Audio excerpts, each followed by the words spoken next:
We are going to start our second chapter of first unit in book written as 1B. Actually it is second chapter of first unit, that is relation and function. So we have to understand both the word what is relation and what is function first of all. So before starting relation and function we have to know order pair. What do you mean by order pair?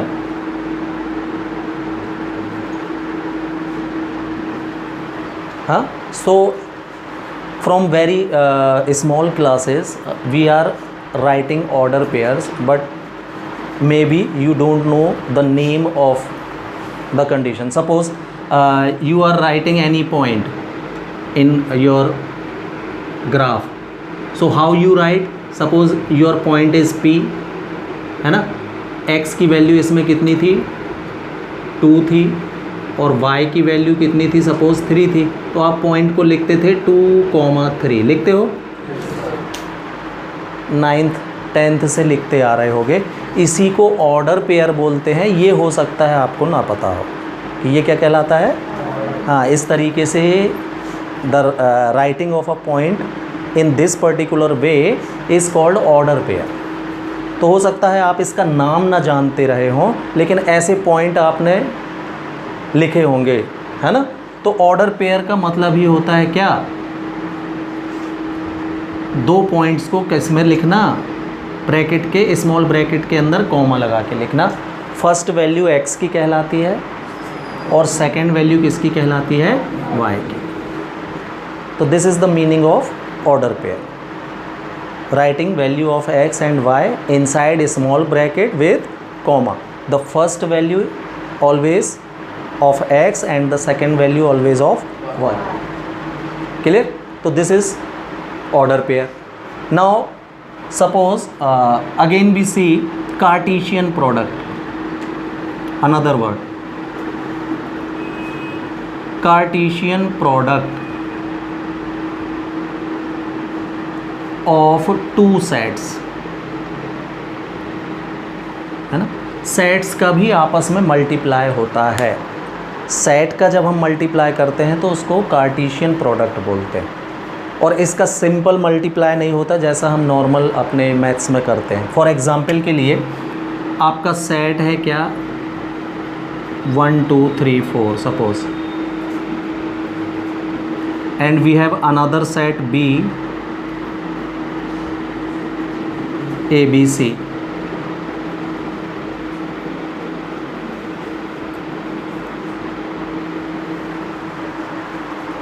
या फिर number में ही है another set आपका 7 8 9 suppose. चलो different set भी हो सकते हैं, मतलब एक न्यूमेरिक वैल्यू वाला सेट भी हो सकता है, अल्फ़ाबेट वैल्यूज़ वाला सेट भी हो सकता है, या दोनों सेट न्यूमेरिक वैल्यूज़ वाले भी हो सकते हैं। सेट कुछ भी हो, है ना। The Cartesian product of two sets A and B is denoted by A cross B, and this is the set of order pair. Set of order pair मतलब इसमें जितने भी एलिमेंट आएंगे सब ऑर्डर पेयर में आएंगे, ऐसे, है ना। Set of order pair such that कि जो पहला एलिमेंट होगा x वो इसका एलिमेंट होगा A का, एंड जो सेकेंड एलिमेंट होगा y वो दूसरे सेट B का एलिमेंट होगा। ये डेफिनेशन हो गई भाई, क्लियर। तो इसका मतलब ये है कि अगर हम A क्रॉस B बनाएंगे इसी इन दोनों सेट में, तो कैसे बनेगा, देखो फर्स्ट इसका होना चाहिए, तो 1 7 1 8 1 9, 1 का सबसे पेयर बनेगा, तो ये लिख दिया ऑर्डर पेयर में 1 7 1 8 1 9, है ना। बोलते हैं कार्टेशियन प्रोडक्ट, प्रोडक्ट कहीं ना होगा लेकिन मल्टीप्लाई नहीं होगा। कार्टेशियन प्रोडक्ट का मतलब होता है क्या, दोनों सेट के एलिमेंट्स को ऑर्डर पेयर में लिखना। ठीक है, अब 1 के साथ सारे हो गए, ऐसे 2 के साथ होंगे फिर सारे 2 7 2 8 2 9, 2 के सब, फिर 3 से सब 3 7 3 8 3 9, अगेन बाय 4 से 4 7 4 8 4 9। This is Cartesian product of two sets A into A and B. ऐसे शो करते हैं इसको। तो कार्टेशियन प्रोडक्ट समझ में आया क्या है? ऑर्डर पेयर, पहला एलिमेंट ए का होना चाहिए, दूसरा एलिमेंट बी का होना चाहिए, इसको कार्टेशियन प्रोडक्ट बोलते हैं। इन सेट में मैंने ये कार्टेशियन प्रोडक्ट लिख के बताया। क्लियर? अब देखना कार्टेशियन प्रोडक्ट में भी 2 थ्योरम्स लगते हैं कि अगर आप ए सेट ए का कार्टेशियन प्रोडक्ट कर रहे हो बी यूनियन सी से, यूनियन आप पढ़ चुके हो, तो ये इक्वल होगा, बिल्कुल डिस्ट्रीब्यूशन लॉ जैसे ही लगेगा, A cross B union A cross सी।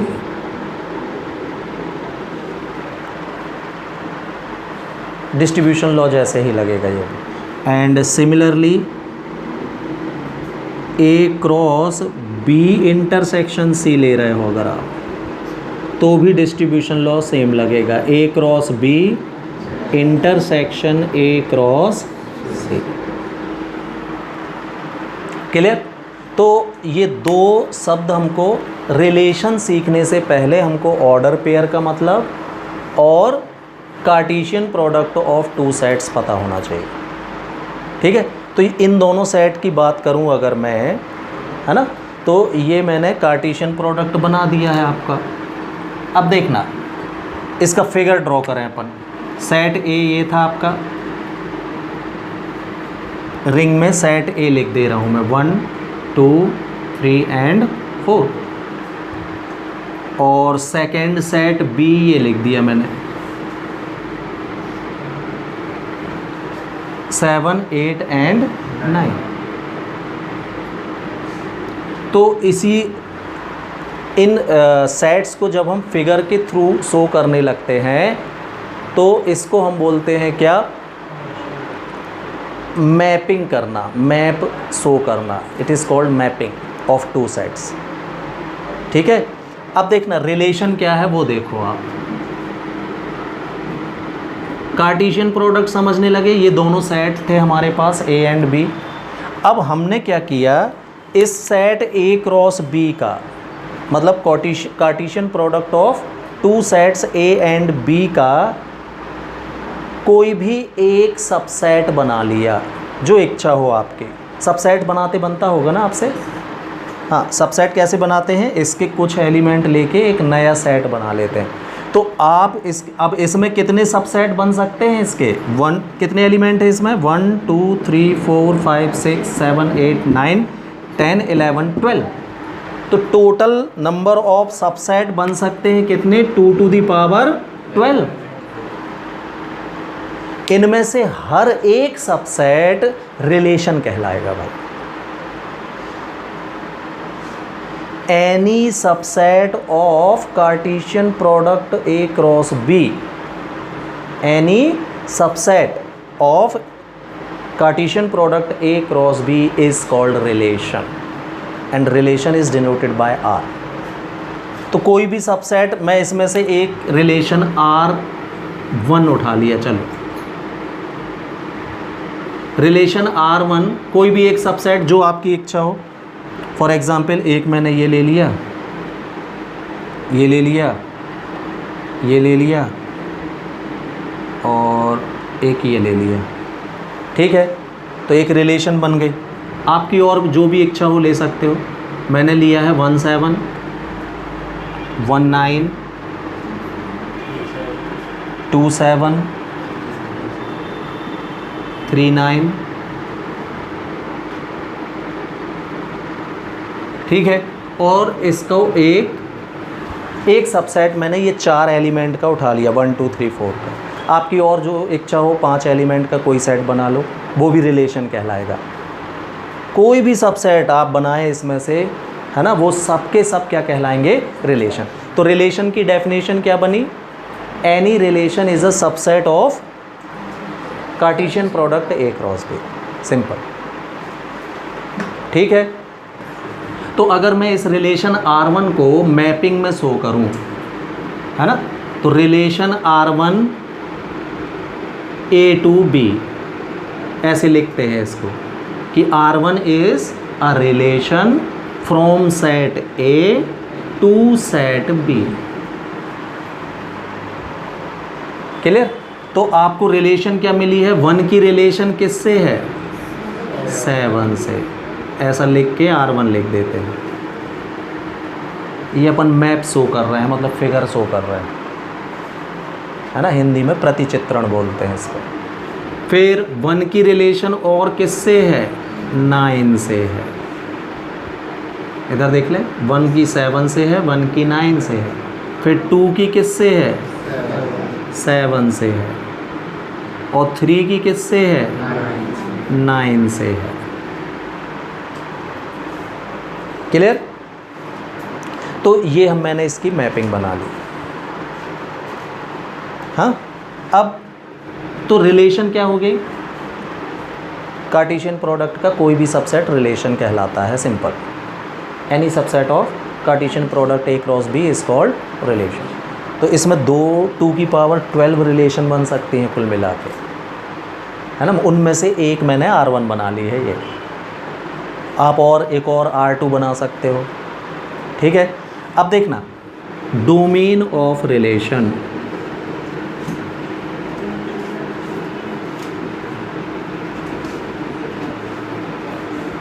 तो आपकी रिलेशन में, है ना, हमारी रिलेशन में रिलेशन के जो पहला एलिमेंट आया है, ये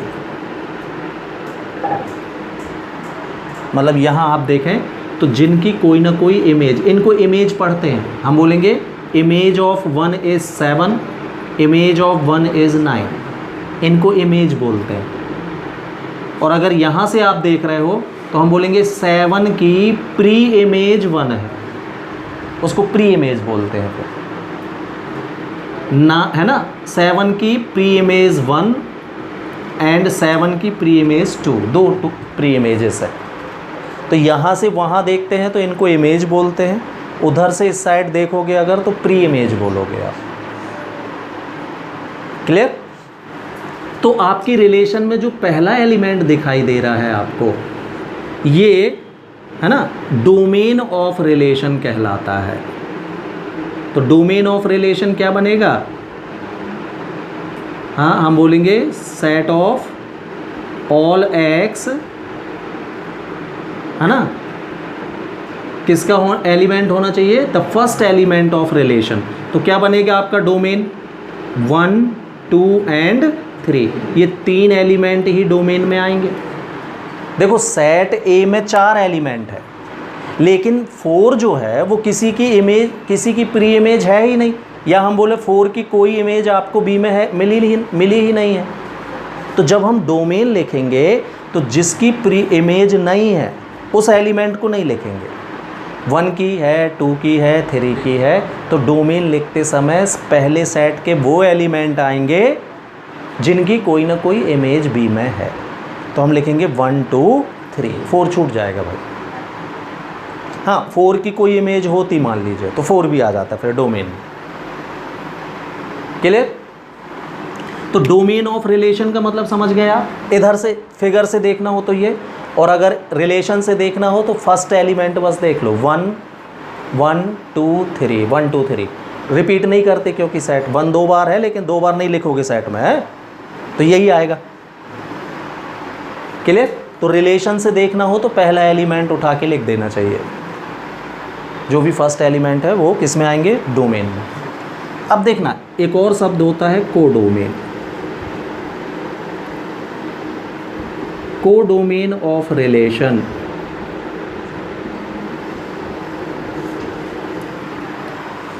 है ना। Codomain of relation set of Y कहलाता है ये। Y is equal to Y में तो बी के जो एलिमेंट हैं, सेट बी के जितने भी एलिमेंट हैं वो कोडोमेन में आएंगे। तो 7, 8 एंड 9 3 एलिमेंट मेरे को दिख रहे हैं सेट बी में, ये सभी रिलेशन का कोडोमेन कहलाएगा। कोडोमेन में दूसरा जो सेट है बी, ये पूरा का पूरा आएगा, चाहे कोई एलिमेंट किसी की इमेज हो या ना हो। जैसे 8 को देखो, 8 किसी की इमेज है नहीं, लेकिन फिर भी कोडोमेन में उसको लिखा है। डोमेन लिखते समय ऐसा नहीं करते, डोमेन में मैंने 4 को इंक्लूड नहीं किया था, लेकिन कोडोमेन दूसरे सेट्स में होता है। इधर होगा कोडोमेन, डोमेन पहले सेट में मिलेगा और कोडोमेन दूसरे सेट में मिलेगा। और एक और वर्ड होता है रेंज, रेंज भी सेकंड सेट से निकलेगी। ये दो चीज़ें सेकंड सेट से होते हैं। अब रेंज का मतलब क्या है, कोडोमेन का मतलब समझ में आ गया। सेट बी में जितने भी एलिमेंट हैं पूरे आ जाएंगे। नाउ रेंज ऑफ रिलेशन,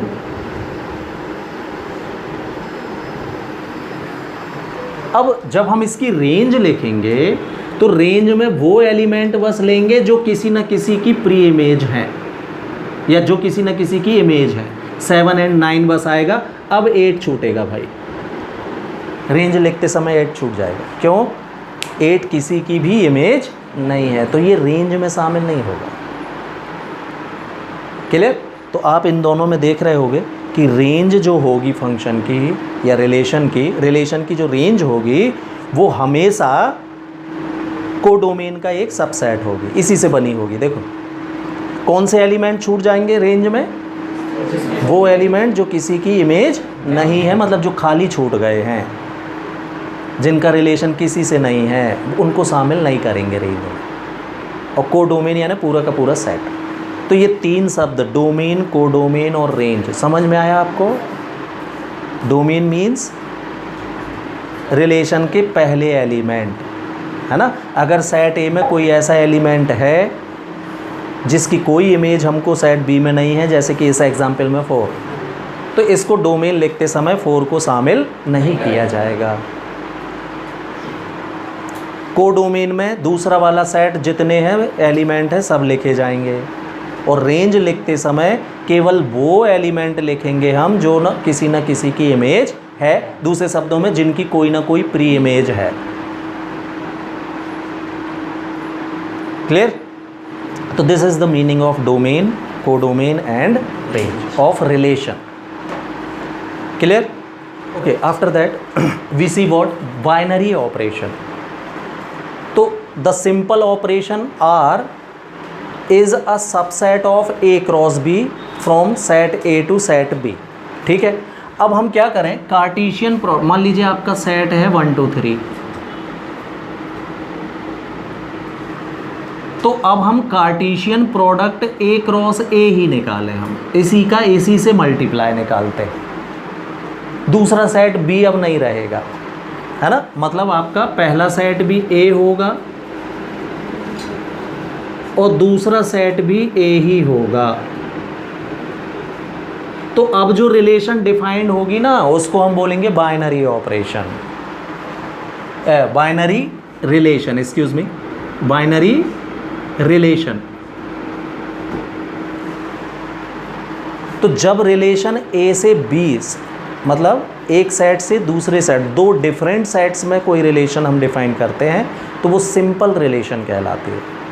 और जब दोनों सेट एक जैसा हो, ए ही हो दोनों सेट, तो नाउ कोई रिलेशन जब हम इसमें बनाएंगे तो वो कौन सी रिलेशन कहलाने लगेगी? Binary relation. तो अगर मैं ए क्रॉस ए बनाऊंगा तो अब क्या बनेगा? 1 1 1 2 1 3 ऐसे बनने लगेगा ये।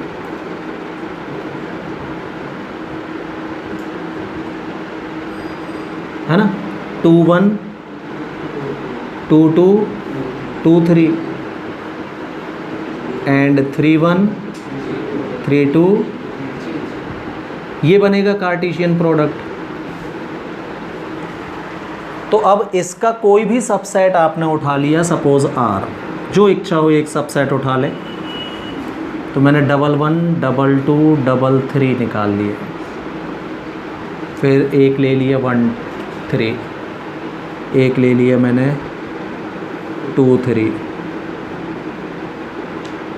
3 2 ले लिया, चलो 3 वाला भी ले लेते हैं और एक 1 2 ले लिया।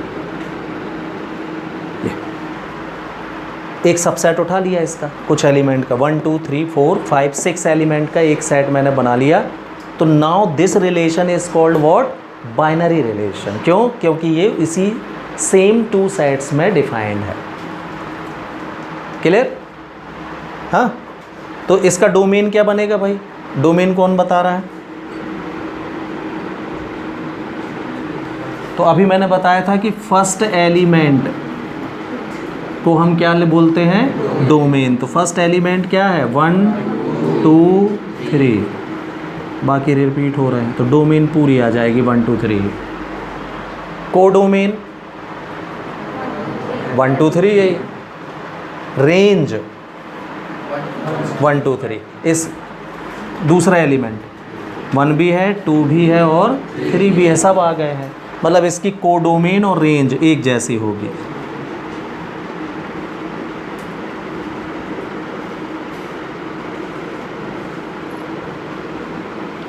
डोमेन, कोडोमेन और रेंज सब एक जैसे आ रहे हैं, जो मैंने रिलेशन बनाई है इसकी। ठीक है, तो now this is called what? Binary relation. Clear? अब now binary, types of binary relation.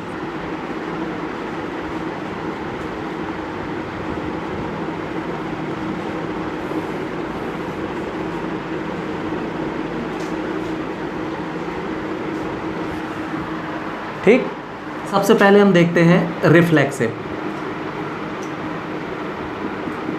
Reflexive relation. Reflexive कौन सी? बाइनरी। बाइनरी के टाइप्स लिख रहे हैं भाई अपन, है ना? तो रिफ्लेक्सिव रिलेशन का मतलब ये होता है कि अगर कि जैसे आपका सेट क्या है 1 2 3, और आपकी रिलेशन में अगर हर एक एलिमेंट का, कितने एलिमेंट हैं इसमें? 3 एलिमेंट्स हैं। ऑल 3 एलिमेंट्स के अगर डबल्स प्रेजेंट हैं, मतलब ट्विन्स प्रेजेंट हैं, तो ऐसी रिलेशन को फिर हम रिफ्लेक्सिव रिलेशन बोलेंगे। सबके ट्विन्स होना चाहिए। 1 का ट्विन्स बनेगा 1 1, तो है, देखो 2 2 भी होना चाहिए, है, और 3 3 भी होना चाहिए।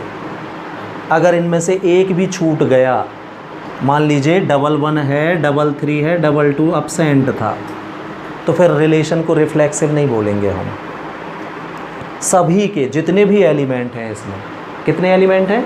3, सबके ट्विन्स होना ज़रूरी है। अगर है तो ऐसी रिलेशन को हम कौन सी रिलेशन बोलेंगे? रिफ्लेक्सिव रिलेशन बोलेंगे।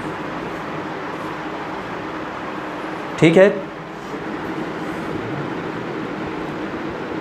रिफ्लेक्सिव को हिंदी में स्वतुल्य बोलते हैं। क्लियर?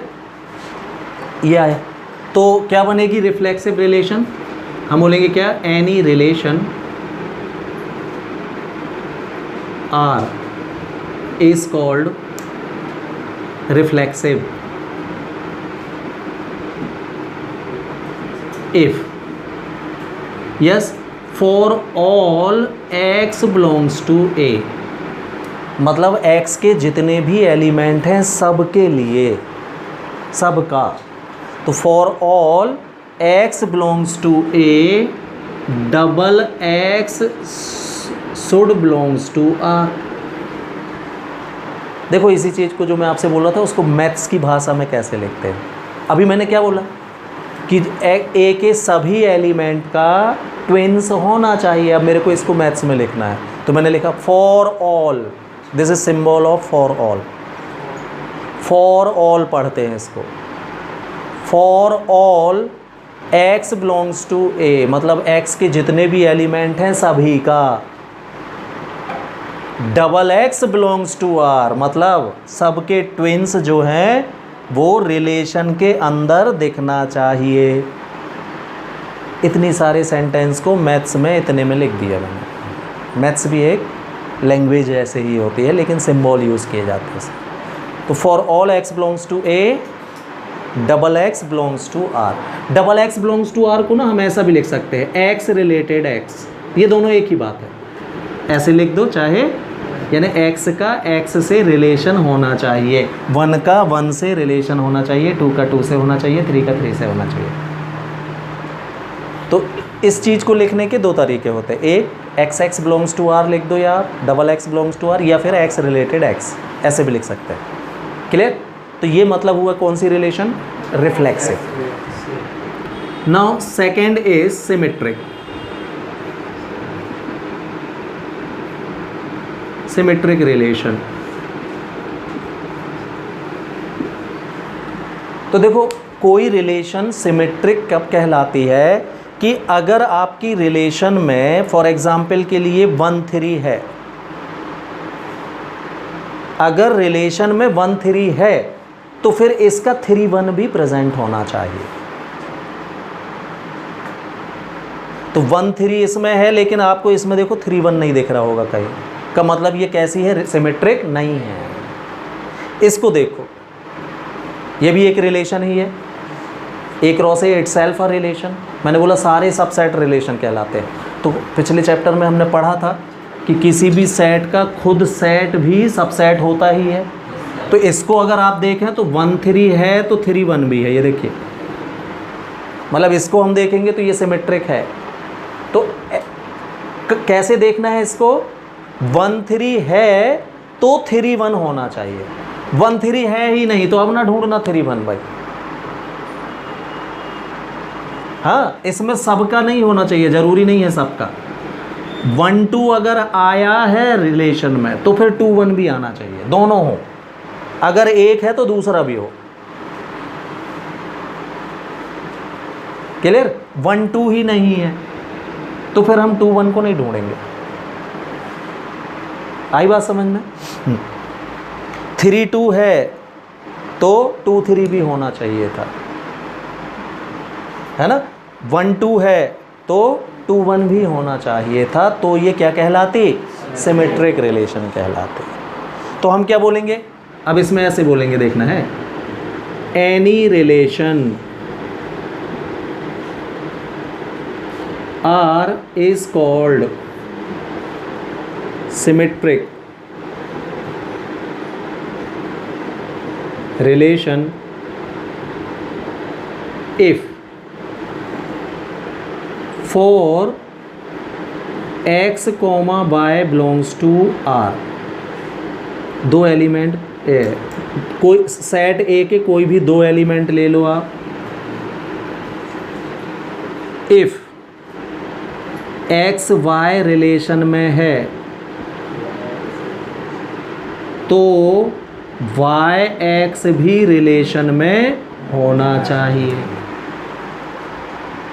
यदि ये है तो ये भी होना चाहिए। इसको मैथ्स में लिखने का तरीका ये है, x और y को 1 और 2 पढ़ लो तो हम बोलेंगे इफ़ यानी यदि 1 2 रिलेशन में है, इम्प्लाइज यानी तो 2 1 भी रिलेशन में होना चाहिए। ऐसे पढ़ेंगे फिर हम इसको। यही मैंने आपसे बोला कि 1 2 है तो 2 1 ज़रूरी है। इसमें फॉर ऑल नहीं लगा, अच्छे से देख लो, ये निशान नहीं लगा है। रिफ्लेक्सिबिलिटी या रिफ्लेक्सिव रिलेशन हर एलिमेंट के लिए ट्रू होनी चाहिए। मतलब इसमें अगर 4 और होता तो 4 भी होना चाहिए, फिर इसमें 4 एब्सेंट है तो नहीं कहलाएगी फिर रिफ्लेक्सिव। लेकिन ये किसके लिए? सेकंड वाली कंडीशन कैसी है? इफ़ ये है तो फिर वो होना चाहिए, ये नहीं है तो फिर हम उसको नहीं देखेंगे। इसलिए इसमें फॉर ऑल नहीं लगा है। ठीक है। The third relation is transitive. Third type is transitive relation.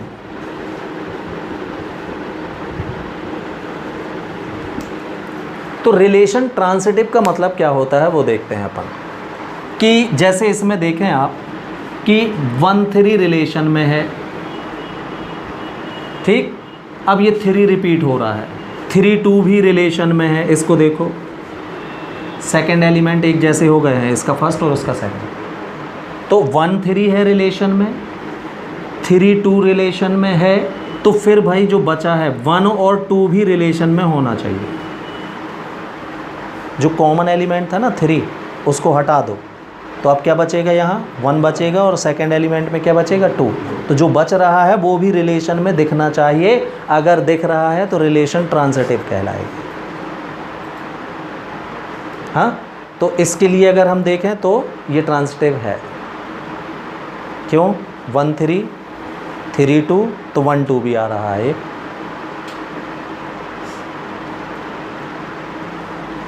If 1-3 है और 3-2 है तो 1-2 देखना है भाई। फिर से मैं बोल रहा हूँ, ये फॉर ऑल के लिए नहीं है। आप ऐसे ना सोचना कि सर 1-2 तो है ही नहीं है और 2-3 नहीं है।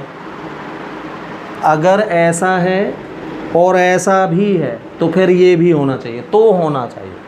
मतलब हम कैसा लिखेंगे, any relation R is called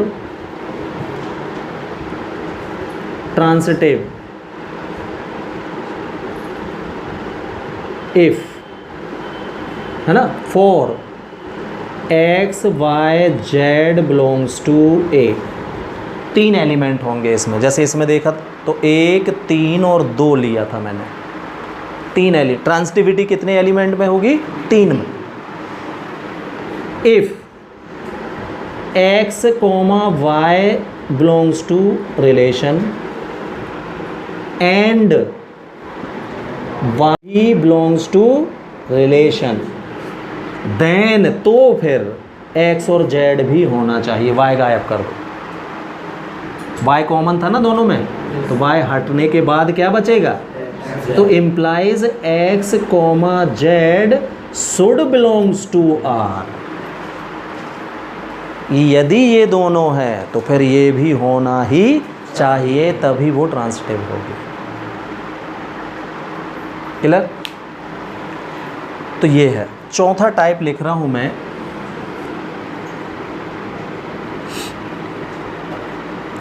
equi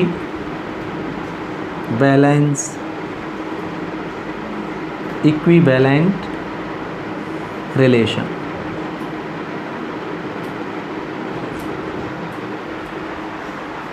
fourth and last type of relation. हाँ, तो कोई भी रिलेशन इक्विवेलेंट रिलेशन तभी होगी जब वो ये तीनों हो भाई। सिंपल। अगर कोई रिलेशन रिफ्लेक्सिव भी है, सिमेट्रिक भी है, और तो फिर हम उसको नए नाम से पुकारेंगे, क्या? तो any relation R is called equivalent relation if it is reflexive, symmetric and transitive. तो अगर कोई हमसे बोलेगा प्रूफ करो ये इक्विवेलेंट रिलेशन है, तो आप क्या प्रूफ करोगे? ये तीनों प्रूफ कर देना, तो हो जाएगी। क्लियर? तो this is types of binary relation. और बाइनरी रिलेशन किस में बनती है? A क्रॉस A में ही बनती है, दूसरा सेट नहीं रहेगा इसमें, दोनों सेट सेम रहेंगे। क्लियर?